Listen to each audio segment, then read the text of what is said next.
Wait, are we a little close, like in terms of framing? What's up, guys? Wait, why do we look like tomatoes? It's so Did far we drink? away.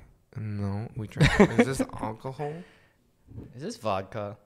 Is this soju? You know, there's a trend going around. You put a vodka in a burrito, and it tastes like water. No way. Should we do it? Do you get drunk? Oh yeah. But it just tastes better apparently. Yeah, let's try it. Do you have? We'll put Not, it in not yours. now, not now. Yeah. It's Wait, do you 1:30. have vodka? I have tequila. But if you put tequila in, is that gonna taste better? I don't want to corrupt my burrito. Okay, well. if that's corrupted, I have no water source. Yeah. You just gotta get drunk every time you drink water. It's like, why does it taste like alcohol? All right, I'm ready. Are you ready? I can move.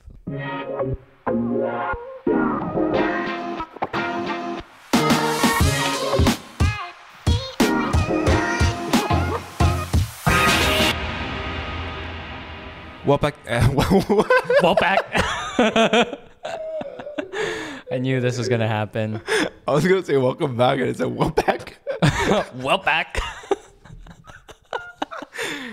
All right, read it. I kind of knew that something was gonna happen. My name is Dan, And my name is Kyle.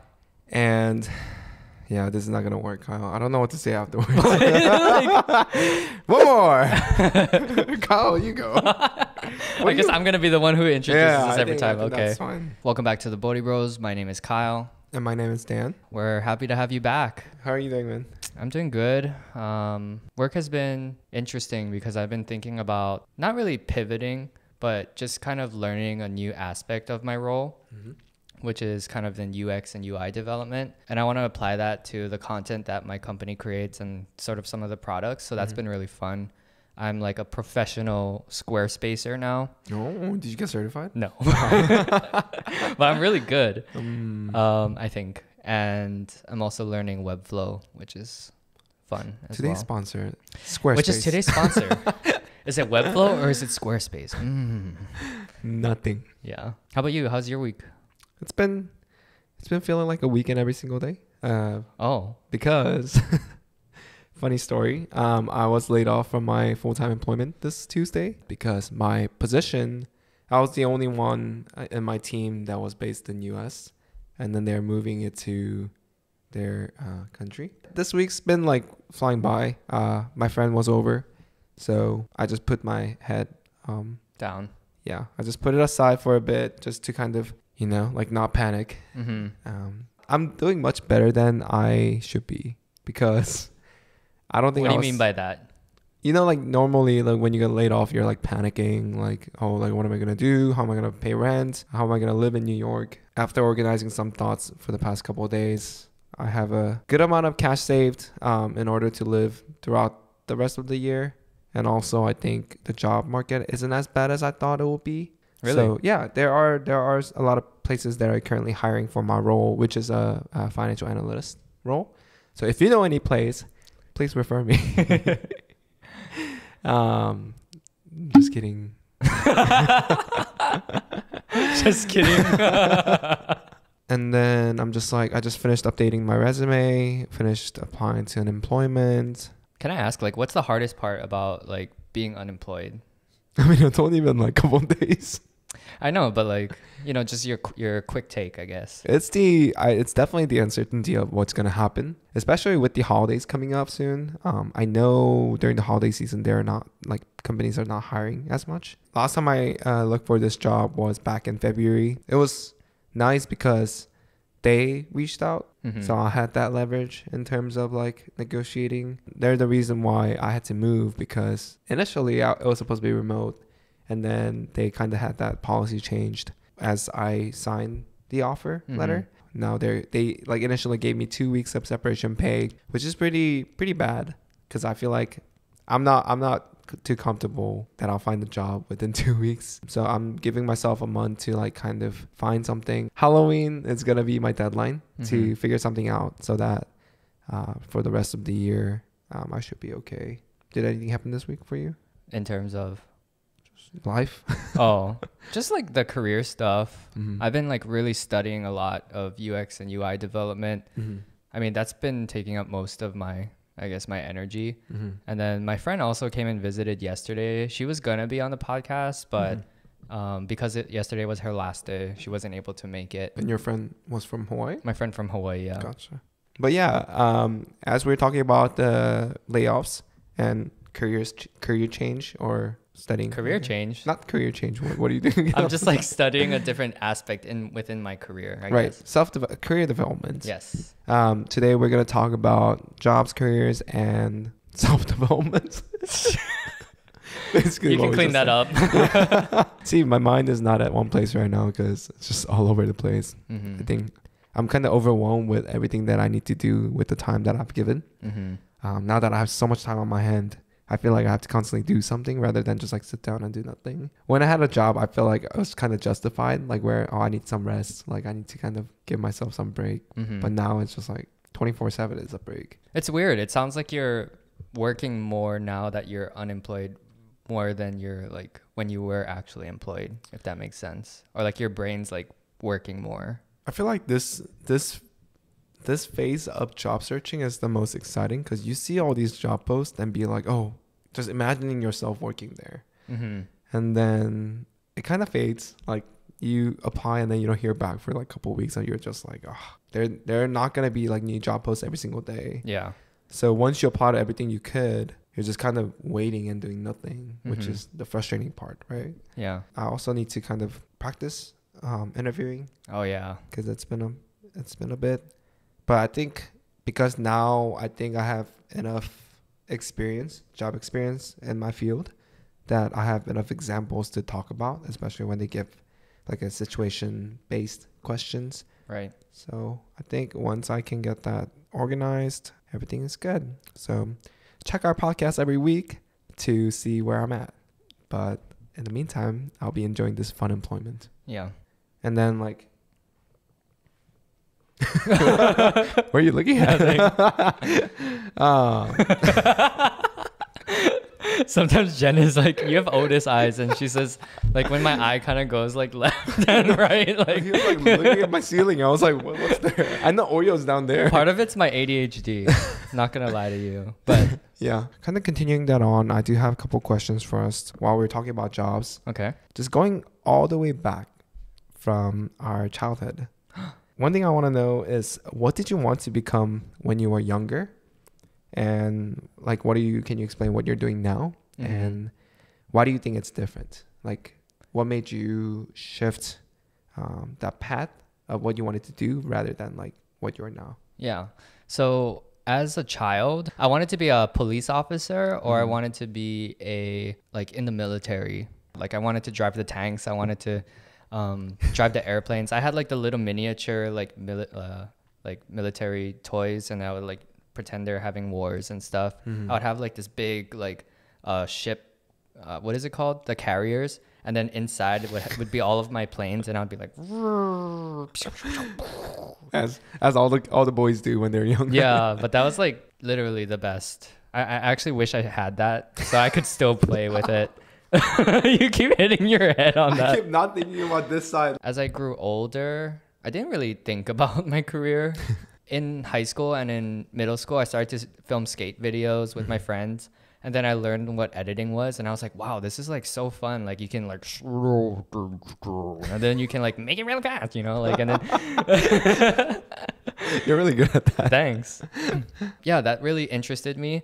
And then so anytime that my teachers would ask for projects, I would always ask them, can I make a video for this? And like teachers in middle school and any school, I feel like they're suckers for videos. Like if you can make a good video, like you'll probably get a pretty good grade. Like I think the content of my videos weren't very good, but because I made a video and it was entertaining, I would usually get like B's, B plus. So from there I became a documentary filmmaker. COVID hit, and then I was like, okay, I'm gonna move to New York. What can I do in this situation? So I had to learn. I knew video editing. I also knew that the video market was very saturated. And so I would have to add something on top of that. So I added motion graphics, and then I got my job as a creative director. Just a long story short there. Yeah. So that's kind of how my path led. But what do you think that like the shift in your interests when you're younger to become like the military or going to the military or become a police officer? Well, the other thing I liked about the military and stuff and like being a police officer was because I like to wear uniforms. So that's why I like to play baseball, because I had cool uniforms. And then Boy Scouts. Were you in Boy Scouts? I was in Boy Scouts, yeah. For the entire time? No, only until like freshman year maybe. No, okay. Yeah. College? Of high school. Okay. Yeah. I was like, I don't think you can maybe. I think 18 you're done, right? oh, like I don't know. I don't know anything about Boy Scouts. Yeah. So I don't know. I don't know what changed exactly. I think my interest just kind of shifted from one thing to another. Like I was more interested in doing videos at one point. Mm-hmm. Do you think it's more of a things you want to do, Mm-hmm. and then things that you're good at? Mm-hmm. Is video like more of what you're good at rather than like what you wanted to do, or it just became aligned in terms of? I think in that case it just became aligned. Because Yeah. you're good at it, you ended up liking it. Yeah. Kind of thing? Yeah. Okay. Whereas That makes now, sense. like what I do is not something that I was good at, but then I started to really enjoy it. So it's like something I focused a lot of my energy on and learned a lot about over COVID. So yeah, I mean, that's kind of like how I got to where I am, I guess, in my career. What about you? Like what did you want to be when you were younger? I think by the time I reached the age when I could, properly think of what I wanted to do, without just saying like I wanted to be this, that, like just because I want to be this, that, I wanted to become a pediatrician because I was really, really sick when I was younger. And then I spent a lot of my time at the hospital. And then, growing up, like you kind of learn to like admire them in a way. And then, if they just look 멋있어. They just look cool. Mm-hmm.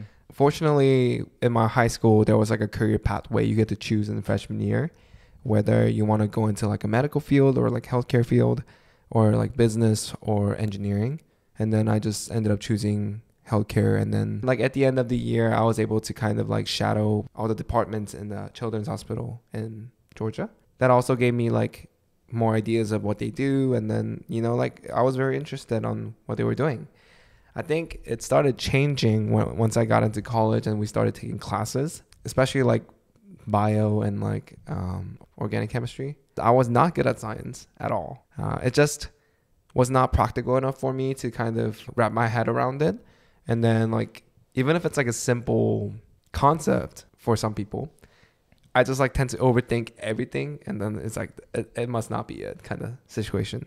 I was being stubborn until like my third year of college. And then I realized like if I was going to continue this path, I wasn't going to graduate on time for sure. So I just ended up choosing the route of business, which I wasn't really thinking at all. Like I did not see myself as a business person. I also like had that like a morality of where like business people are always trying to take advantage of you kind of like mindset.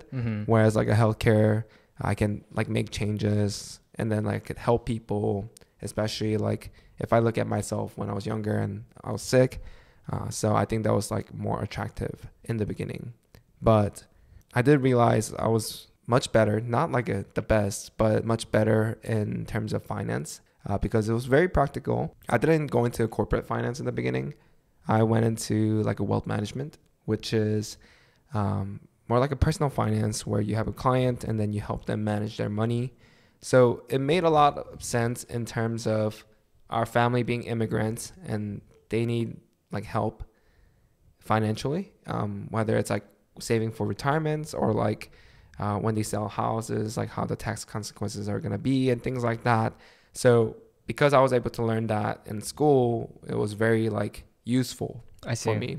I stayed in that field for like 2 years after graduating. And then I realized that, only people I'm really helping out is like rich people where they already have the money. They just have too much to know what they're going to do with it kind of situation. So, it wasn't as attractive as I thought it was going to be initially. And I could have taken the route where go to a company that only serves like a low income families. But I do also want that comfort of like financial independence. Like I don't want to have to worry about like finances on my own, like myself. I think growing up, I do realize money is not everything and it does not buy you happiness, but it does allow you to do a lot more things rather than when you don't have it. Right. So I don't want to be greedy about it, but if I didn't have a job that pays enough, like I would have never moved to New York. And because I moved to New York, like I was able to experience a lot of things. I was able to meet a lot of people. I was able to meet you, start this podcast. So in that sense, I think going for that like a high paying job it made more sense. Was working at a tech company as a FP&A analyst for 6 months and then got laid off. But I think I'm going to continue doing that analytic role because I do really like the technical sense of analyzing, and it's very interesting because you get to see the ins and outs of the business.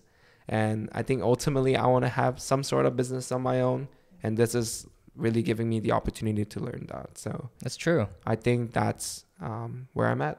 And then very far from being a pediatrician, but I think I'd rather do what I'm good at, and then maybe if I do end up earning a lot of money at the end of this career, maybe I could help out more with that fortune rather than being pediatric by myself. So. It does seem like there's like an ethical aspect at the center of what you want to do in your career. Like you want something that's kind of practical and that's going to help people, right? I feel like that's what I'm getting from it. Having a clear idea of what you want to get out of this job rather than, this is just a job that like pays my bills and allows me to go out.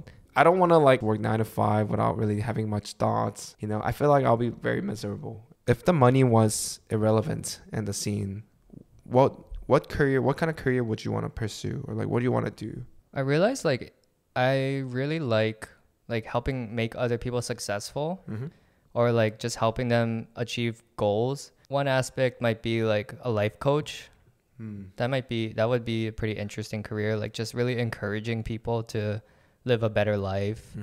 I feel like you'll be a good therapist. A therapist? Yeah. Yeah, maybe therapist, because I do like talking about relationship stuff. And I feel like I can think deeply about, or at least I try to understand where people are coming from and empathize with them and sympathize. Right.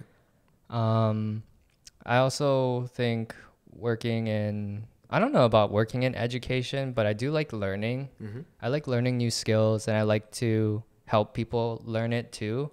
So maybe something along the lines of education would be cool. At the core, I think those 3 things could really add up to something that I'd be passionate about.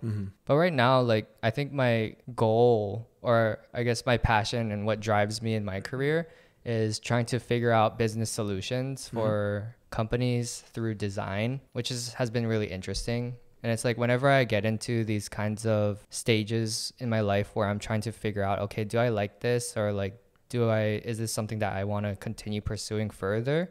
It's very motivating, and it makes me feel, it gives me a lot of energy actually. How about you? If the money was irrelevant, I mean, this is one thing that I realized once we started this podcast, but I really like what we're doing right now. I mean, we're not getting paid at all, and then we're not really striving to get paid, but it's fun, and it's nice to have deeper conversation that I really, really didn't have opportunity to do so. And then it's nice to like see people relating to us and like commenting on our videos and just letting us know that like they appreciate what we make. I think that's a really nice feeling to have, and that's like one reason why I'm really excited about this fun employment, because I was kind of getting burnt out because I was working 9 to 5 and then working on these videos until like 3 a.m, going to sleep, repeat, and then I was just getting physically really tired. Not saying like I was really like not wanting to do this, it was just like I just physically could not take it. But the fact that like I get to have more time to work on my own videos, and just kind of figure things out on what we want to do ongoing basis, I think that's an exciting part. So that's something that I would like to do. One thing, if the money wasn't a factor. Another thing is like I said, I do want to have something on my own in terms of like a business, whether it's like selling something or like services or things like that. I don't necessarily know what. I do actually necessarily know what. I always wanted to start this franchise for Korean fast food restaurants, because I felt like there are so many like franchise restaurant, like fast food restaurants like McDonald's, Chipotle, Panda Express, Chinese food, Mexican food, or like American food, Jollibee's, like Filipino food. But there's not really like a Korean fast food restaurants. And I think a lot of the reason is because like there are a lot of like local Korean restaurants. Well, maybe I'm talking too much. Maybe someone's gonna take this idea. Yeah. I'm sure someone already has this idea, but I thought that would be like a very fun thing to do. So I was listening to this podcast called How I Built This. It's basically like this journalist interviewing like the founder of the companies, and they're talking about Chipotle. And then the guy who founded Chipotle basically started Chipotle to fund his high-end restaurant, and then it just ended up being like very successful by its own. So he just like continued with it.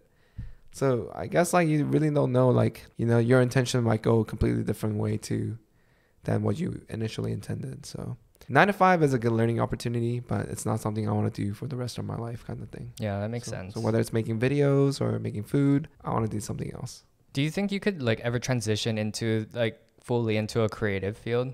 I did have a phase in life where I was working as a wedding videographer Oh, really? during college. When I switched my major from bio to finance, I was very desperate because I wanted to first like graduate on time, and then second, like I wanted to have a job after I graduated. So I joined like the board for financial planning, try to do as much as I could to help out. So I would make the videos for them, like I would make the major like highlights. So people knew me as the video guy, where I was just making a bunch of videos for the major, the financial planning major. And then a lot of my friends got married after graduating.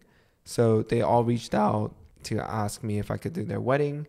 I kind of realized I did, I think, total of 5 weddings. After that, I kind of realized that I didn't want to do this as a job. I mean, it's fun and all when you're doing it for your passion, and then like this. But when it becomes your job and it's for someone that you don't really know, I think it works for some people, but it was just not for me.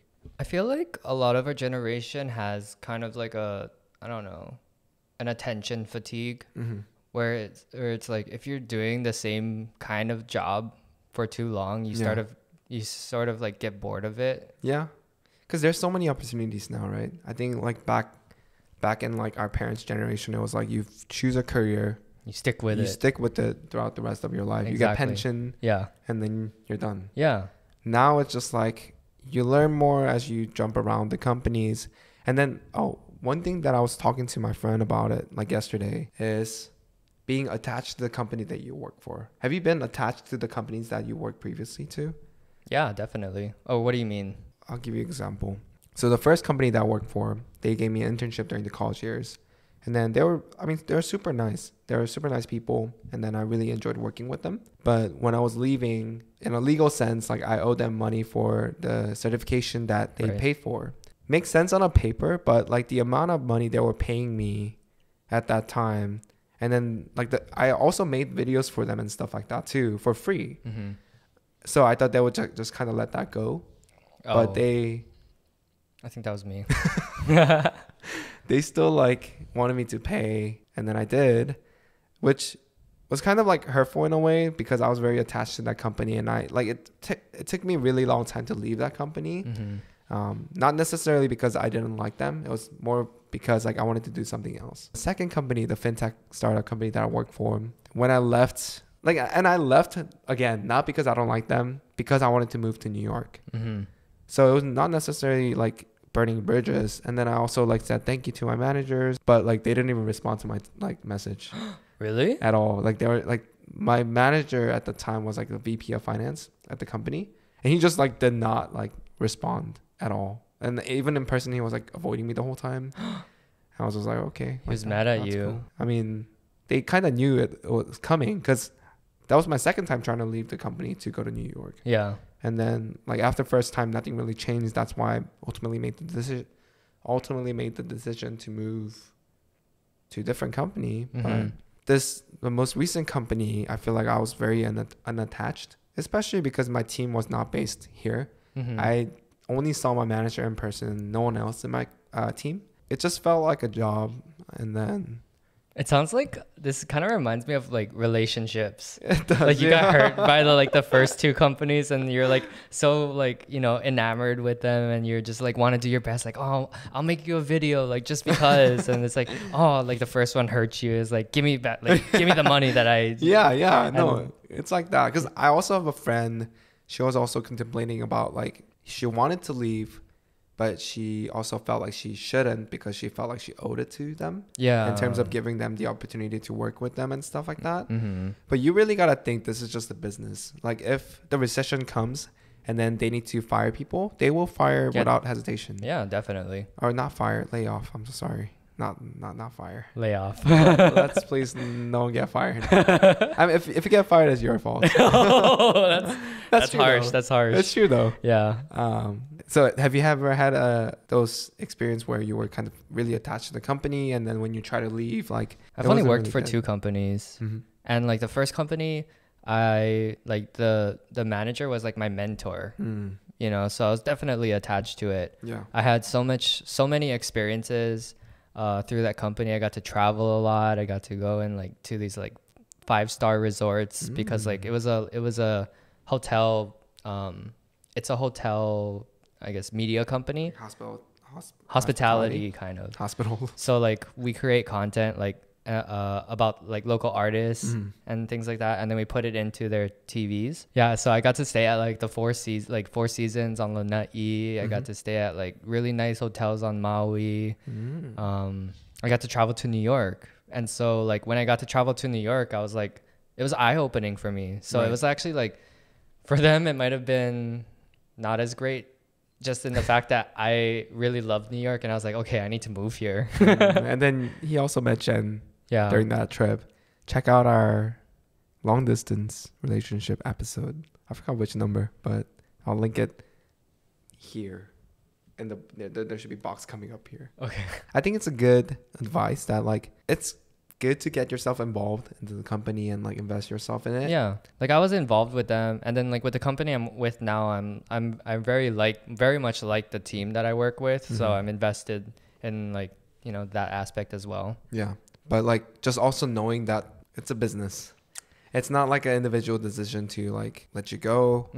It's just like if the company's not doing well, and it just makes sense to let people go. Yeah, and that's how it's always gonna be. So I think that's what I learned throughout my career, and I think even next company that I go to, like I think I should like try to not get myself too. I don't know. It's like a half. Like you should get involved. You should get yourself involved, but like not like emotionally attach yourself to the company. Correct. I think whenever you work at a different company, that gives you like an opportunity to experience like a lot of different experiences. I think it's important to really take that in and make sure that you're learning at the company. And that's why they say like part of the self-fulfillment for employees is that they're learning and that they feel like they're growing. Right. And so, you know, I think with every experience, it's like, it's kind of like a relationship in another way, right? It's that you learn what you like, you learn what you don't like, and then you move on to the next one, and you learn what you like, you learn what you don't like. And eventually you get to one company that you're like, dang, I love this company. Like this is everything I could have asked for. Or you make your own company. Or you make your own company. How would you do that in a relationship? Not in a relationship. Oh, no, but I'm thinking of it in a relationship. I guess, yeah, you make your own company. You make your own girlfriend. Yeah. The pillows. Or maybe you're just like fine being single, right? Yeah. It's just finding what works for you and not. Yeah. You know, like some people, it works for them, like the full 9 to 5 thing. I'm not saying I'm against it. It's just for me strictly. And even for being attached to the company, it's person by person basis. Some people could be really invested in it, and then they could literally reach the top. Maybe they'll become CEO one day. Random thought. Did you see that in the UK, they started to implement 4-day weeks, and they saw no drop in productivity, or like very like almost pretty much no drop across the board in productivity? But I think that was like already proven by the post-COVID era where everything became remote, and we still got things done. That was remote. That's different from 4-day work week. But does people work 8 hours when they're no one remote? Really knows, right? I guess talking about layoffs and kind of, you know, talking about the challenging situations in your life, for me, it was very unexpected, and things could happen in a matter of a second, right? I don't know what I would do if I got laid off, to be honest with you. Yeah, because exactly a week ago, we were like cruising around, and I remember you asking me like, how's your work? And I was like, that's all right. Yeah. And then 2 days later, I got like laid off. Yeah.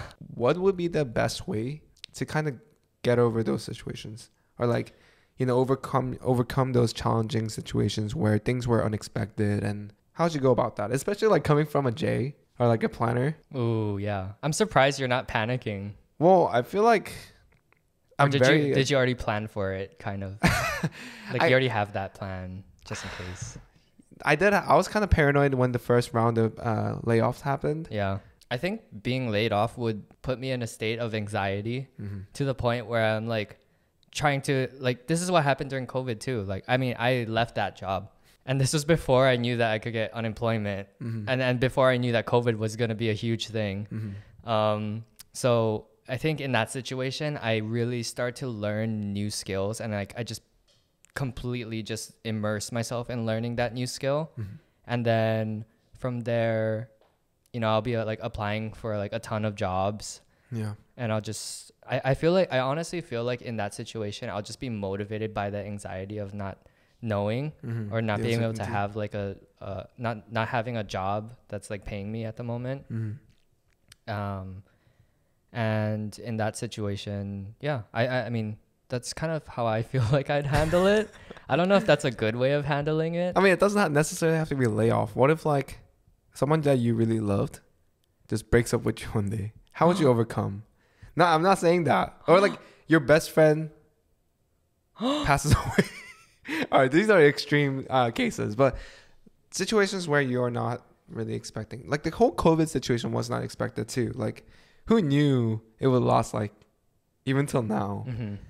I think I would definitely get a therapist because I don't know. I feel like losing something very important to you that's like a part of your life and in a sense a part of your identity, right, is a little bit traumatic. I feel like being around my friends, most of my friends who are very adaptable and very like last minute planners, I think it kind of set me up to become someone that's very like flexible in terms of whatever like is thrown out in the way. I could kind of figure myself out somehow. I mean, yeah, of course I was panicking when it first happened. And then even on the video call, like I was just like, okay, like I didn't know what to say. You didn't have time to process, that's why. Right, because I was not expecting it. And then the call ended and I had a bunch of questions in my head like, oh, is it really going to be 2 weeks separation pay? Like, and then no other things. What am I going to do with my laptop? Or like, how am I going to, because I wasn't updating my resume consistently. So I needed to figure out like what I worked on. I would go on the project tracker and then write things down or like download the file and things like that, like within the 10 minutes of window that I was getting. And then I went on Reddit. I don't know why. Like that was the first thing in my mind, to just get on Reddit and write a post. Yeah. And I didn't even write a post like from scratch. Like I just found a similar post and like copy pasted it and then like replaced my information. Because I didn't really have time to like process everything. I'm just like, someone already have the same question. Let me just put it in my situation and figure things out. Yeah. And then it just got so big all of a sudden. And then a bunch of random people that I don't even know were reaching out to say like, oh, like, I'm sorry this happened to you. My company's hiring, like, and then this is the link. You should apply it. So I really appreciated that. It was just very like overwhelming. So I didn't really have a clear mindset to kind of look at it, but that happened. But just keeping your heads up, you know, like I think if I was anxious or like if I was depressed or down because of this layoff, ultimately what's motivating me is I don't want to leave New York. It's only been 6 months and I don't want to end this journey here and now. Exactly. And that will be the ultimately like the end decision. If I can't figure things out, if I can't not pay rent, I would eventually have to go back to Georgia, but I don't want that. So I think that's what's driving me. And then also my friend works in LinkedIn, so he provided me with LinkedIn Gold, which gives you all the analytics that you need to see like in terms of how many people they've been hiring for the past couple months. And then I could see who posted the job post so I can like reach out directly to them. Just keeping myself accountable in terms of like having a spreadsheet where I lay out everywhere I applied. And then it's been a working process. I mean, I'm just getting it started. I think starting tomorrow, which is Monday, I'll definitely get my head around it and then really, really spend my time trying to get a next job. I know it's like kind of anxiety inducing to think that you could potentially be laid off, potentially be laid off. Yeah. But do you think that it's important to kind of have a plan a plan in any situation where that might happen. I mean, especially because, you know, just based on the economics of this country, it looks like we're heading towards a recession. Right. Do you think that it's important for people to kind of have that in the back of their mind, like I could, so I should be ready for it just in case? I think so. I think it's always better to be prepared rather than not, right? I think, like you said, especially with this current state, it really also depends on the position that you have and then like the leverage that you got. If you are the only person in the company that knows how to do certain things, you have a good leverage, right? And you should utilize that. If you don't, or if you're like brand new to the company and you're still learning, or like you're in the entry position where it could be potentially replaced, or if they don't necessarily need you, you should really like prep yourself. And like you said, you should go out and learn more skills and make yourself valuable. And you know, that's just an investment you can put in yourself even when you're employed right now, and just proving yourself for the future, I guess. Yeah. Anything can happen. No, seriously, anything can happen. I mean, even a year ago, like when I was living in Georgia, you know, none of the things that are happening now are something that I would have expected to happen. Right. I wouldn't have expected myself to meet all these people, have a studio by myself in New York. That was just purely a dream. But you could make it happen, like if you really want it.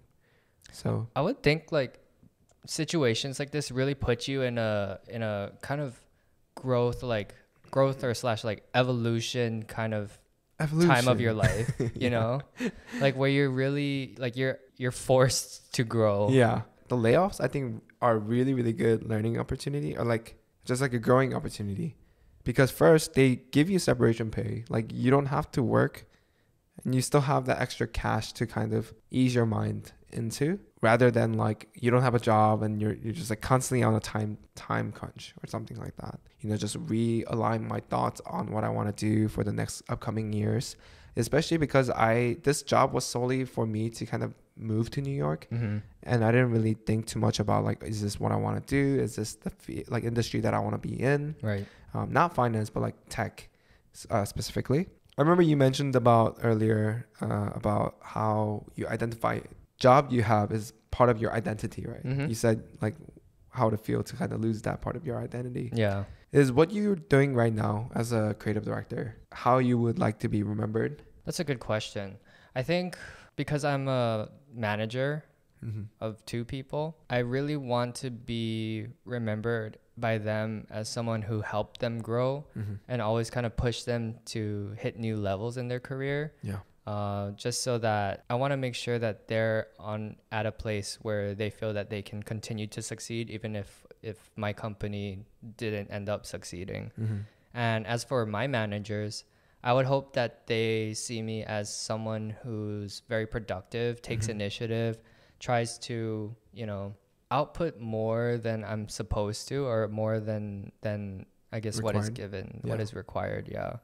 Because I want to have that kind of leverage that you're talking about. Like I want to be at a place where I feel like, oh, I feel like I provide so much value to this company that it's hard. It would be hard for them to let me go because it'd be hard to replace. Right. So in that aspect, yeah, I would want to be viewed in that perspective. Okay. But as someone just generally, like if I were to pass away, I would want to be remembered as someone who brought a lot of joy to people. Yeah. Someone who has also helped them grow in their own ways and like has always been there for people when they needed it. I think you're doing a good job on that in terms of like helping people and encouraging people. I think you're doing that for me too. So I'm glad. Yeah. I guess for me, financial analyst is not necessarily what I want to be remembered as. Like I don't want the job to identify who I am. I don't mind being part of my identity, but in the end, like you said, I want to be a person who brings smiles to people. Basically the same thing, copy paste. You're just copy pasting everything from Reddit, from our podcast.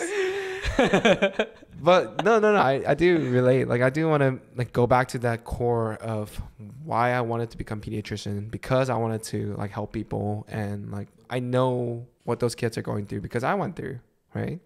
So I want to be the person to kind of someone that understands others' perspective and being a help that way, make them happy, I guess. Yeah.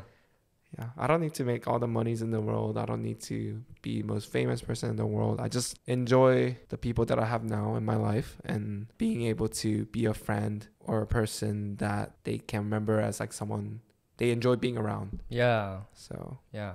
I think when you said something about money, like you don't need to have all the money in the world, I think money can bring you joy and happiness, and it does open up opportunities for you. But at the same time, I would rather be like lower middle class and have lots of friends, or like have friends that I really enjoy and that I really love, versus being like really rich and like not having any friends at all. Yeah. There's no point for me to be rich if I have just no one to enjoy it with. Like if I had like a mansion or a jet or whatever, like I would be flying with my friends all the time. Like, Yeah. I mean, of course I'd have to be using it for business and like trying to figure out like how to continue to grow my business if it is business.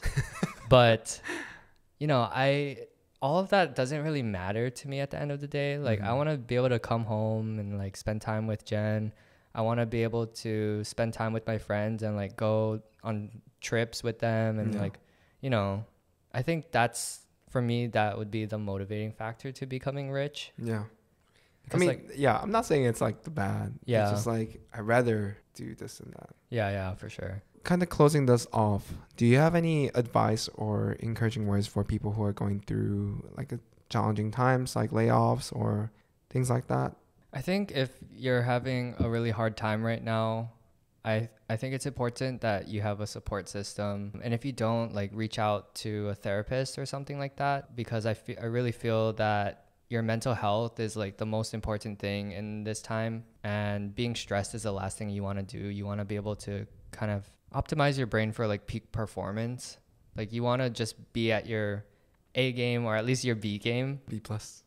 And B plus. Just make sure that you're doing okay mentally, I think is the most important thing. Yeah. I think just making sure you know that the tough times, they're not going to last forever. They are the reason why things are good when they're good. So just making sure you put your head up and, you know, keeping yourself motivated and making sure you have the mental capacity, giving yourself a break. Don't like overwhelm yourself. Reach out to a friend, reach out to us, write down a comment if you need someone to talk to. We'll be here. Making sure you know that things will be okay. That's my advice. I guess. Look at me. I'm laid off and I'm smiling. Yeah. Because I'm in denial. So just be in denial. Hold up. That's the biggest advice that Daniel's giving us. But thank you guys for watching this episode. I hope you guys really enjoyed it and kind of relate in certain ways or learned something, or you didn't like something or just anything. Just comment down below and we will take that as a feedback. Yeah, we're listening to you. So we see all of your comments and we love good feedback, but we also appreciate feedback that would help us improve. So just make sure that if you do have anything that you want to see in our podcast, just comment it down below. If you can, give it a thumbs up and hit the subscribe button, and we'll see you next time. Yeah. Love you. Love you. Bye-bye.